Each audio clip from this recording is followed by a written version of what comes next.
Hey guys, what's up? I'm gonna do you a quick video of my bike setup for my commuting. I've been promising you guys this for a long time on my riding videos, so I thought I would get started and get you guys to see what the bike is. So here we go. All right, this is what I ride every single day back and forth to work. It's a state brand from out of Arizona. It's a 4130. It's a steel frame. Okay, it's not anything fancy. Matter of fact, it's very economical for me. And you'll see the fork angle there. So it's got steel frame, steel fork, state branded components as well. And this is exactly how I ride the bike back and forth. So I went ahead and put all the accessories on it that I use. And I'm gonna go through everything here for you so you can see what we're doing. Please excuse the mess out back. I just cleaned the bike up for you too. The bike comes with the state branded wheels. You can see I've changed the wheels out. Also the rear derailleur. It's a long story on that, but basically some of the components that come on the bike are really not the best quality. And so I went ahead and rode the bike a lot and then changed them out when I had the finances to go ahead and do that. So the first big issue was the rear derailleur. The state branded rear derailleur gave me a ton of chain drops. So talked to the shop about it, and we put an Apex, SRAM Apex 11 speed on there. And as soon as I put that new derailleur on, there were no more chain drops. So I know it was the derailleur. Now recently I had some drops and my chain was old and it was really floppy, so I changed that out and it was fine. The other issue was I was carrying a lot of weight on the bike, and I was getting some rear wheel flex. So I did put also a set of Boyd GVLs. Those are gravel specific wheels. You can ride them anywhere, of course, but you can see these. I don't know how good the camera is up close. I'm gonna try to stay not too close, but that's the wheel setup. And I have had no issues with these wheels. They're super bomb proof. They are set up tubeless with these tires. I'm running the Vittoria Terreno Dries, size 45 on the front and the back. Maybe you can see the tread pattern. And notice this gap right here is really tight. So I do believe that's the biggest tire I can run on the front. The back I can go a little bit bigger, but overall on the front that's about as big as you can go, because that gap between the steer tube and the tire is right on it. Okay, obviously disc brakes front and rear, which I love. It's got a lot of mounts. You can see here you can mount tons of stuff to the fork. Also the frame's got the standard mounts for fenders and rack. Right now I'm using a backpack, so I don't use the rack in the rear, but I do have a rack for it, and I'll show you guys that later if you want to see that. It is an 11 speed, and it is 1x, meaning that there's just the one sprocket in the front, 11 in the back. Very, very simple. No issues with cadence I'm selecting, or, you know, do I have enough gearing to pull hills? I would say if I had a really, really tough hill, that would be kind of hard, but I just stand up and grind it out. So the rear is, I want to say 42/11, and the front is, I think, a 40 or a 42. So you get that 1-to-1 ratio from the front to the back, and you can change this out. A matter of fact, I've just remembered I did change the front chain ring out to a wolf tooth. That was also to help with chain drops. It's got a narrow wide profile which fits the chain perfectly. So just remember, if you do get one of those and you get a chain drop, it'll only go on the chain with the narrow wide profile in the chain. So you do have to find the right fit. You don't have to go all the way around, you just have to go one link over to find it. It's got all external housings for the cables. So we could talk about the lights really quickly. Some would say I've overdone it with the lights. I don't think you can have enough light on your bike when you're commuting. I do try to do mostly greenways here in Raleigh. If you've watched any of my videos, you know that's where I've started, is with the greenway videos.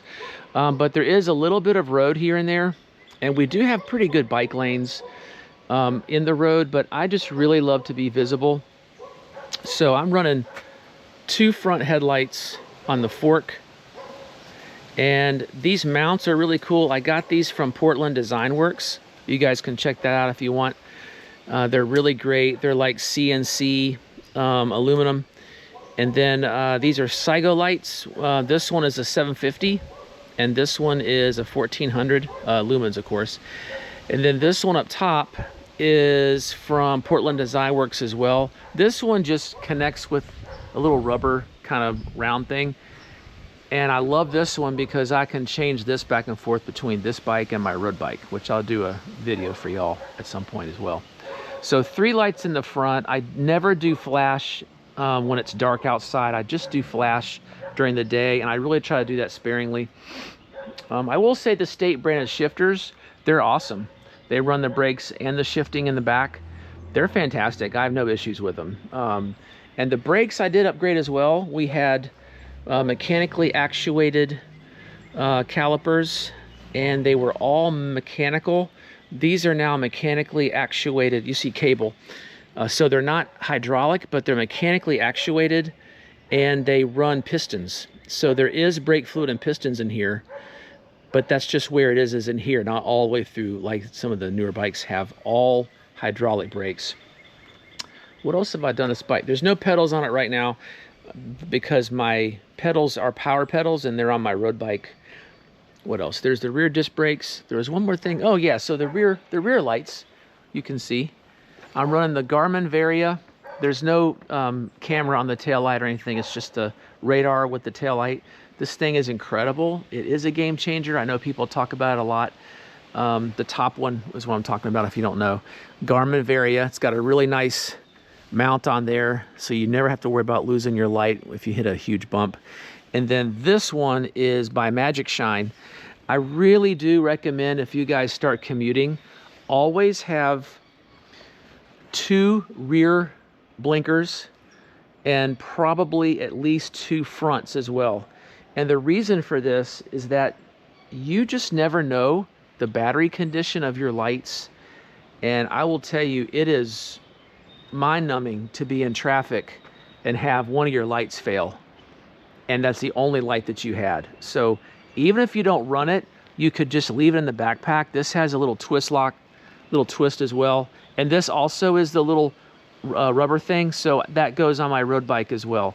When I'm on the road by myself, I am very careful about being visible because motorists, as the years have gone on and the traffic has gotten worse here where I live in Raleigh, they're just very disrespectful to cyclists. And I feel like if we can be more visible, then they're going to see us and they're going to steer around us.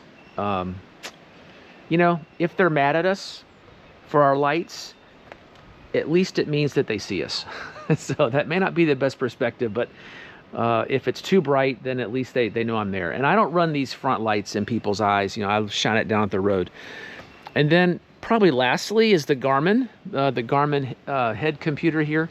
That's a 1030 Plus. And that is an amazing unit. I've had it for a few years, I think since 2020 or 2021. It's a fantastic unit. It's very reliable. It lasts a long time in between charges.